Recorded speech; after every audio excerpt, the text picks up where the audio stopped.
Now, before we move on and talk about the product, we must first understand what the problem is that our product aims to solve.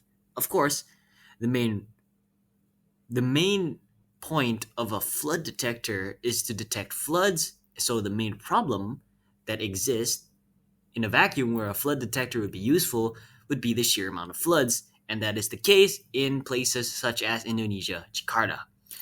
Now, with that idea in hand, why have we decided to create a flood detector? Well, we find that the flood detector itself is important, and the way the product would work would be the flood detectors, which we aim for the flood detector to be widespread use amongst smaller neighborhood communities so it is more affordable. And the way it would work would be it has three main cables or three main water detectors that are placed in different height values, Y values, that will later on play a noise or play an alarm based on how high the water level is. So let's say the water is at 2 meters deep. It would play maybe a minute alarm. It would sound pretty small, but and it would give you a blinking light. Or let's say it reaches like 6 meters, then it would play a louder sound, have a brighter color, which would alert more people. And essentially, this is a safe way to guarantee people in this neighborhood realize that the conditions that they are currently in is no longer safe, given the alarm, the sound of the alarm, and the colors of the alarm blinking really fast. And we believe that by implementing this product in neighborhoods, we can effectively combat most short-term issues relating to flood, especially regarding the deaths due to the failed evacuations.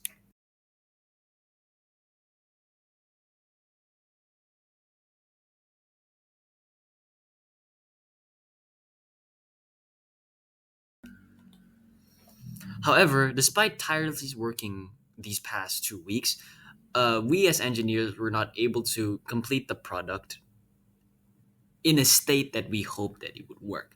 As from the testing we have done, which we have done multiple of testings, we were unable to find the delicate balance of wirings that allowed us to activate the water based on the height levels. And in that extent, the battery would always power on the alarm and the LED lights before we even stuck the cables that were supposed to measure the water.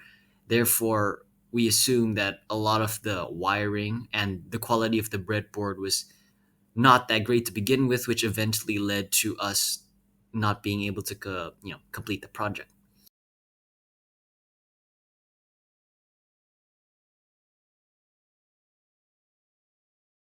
Hi guys. So currently what we're doing is trying to fix the resistors. So we might have faulty resistors, the ones colored brown here as they're displayed already. Now we're testing our resistor with the multimeter. It turns out that two of our LEDs were not working. That's why the circuit was not working. Yay.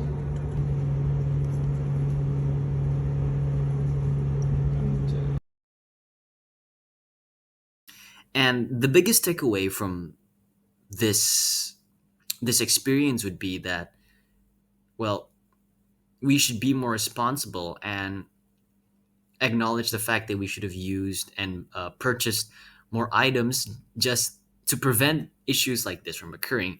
Because if perhaps if we had another breadboard, then the project would have worked because we could have had a higher quality breadboard, as well as another three transistors, another three LEDs, a bunch of more wires, different types of wires, different types of resistors, maybe different batteries, like different 9-volt batteries, because we believe that maybe the 9 volts might have been too strong and such and such.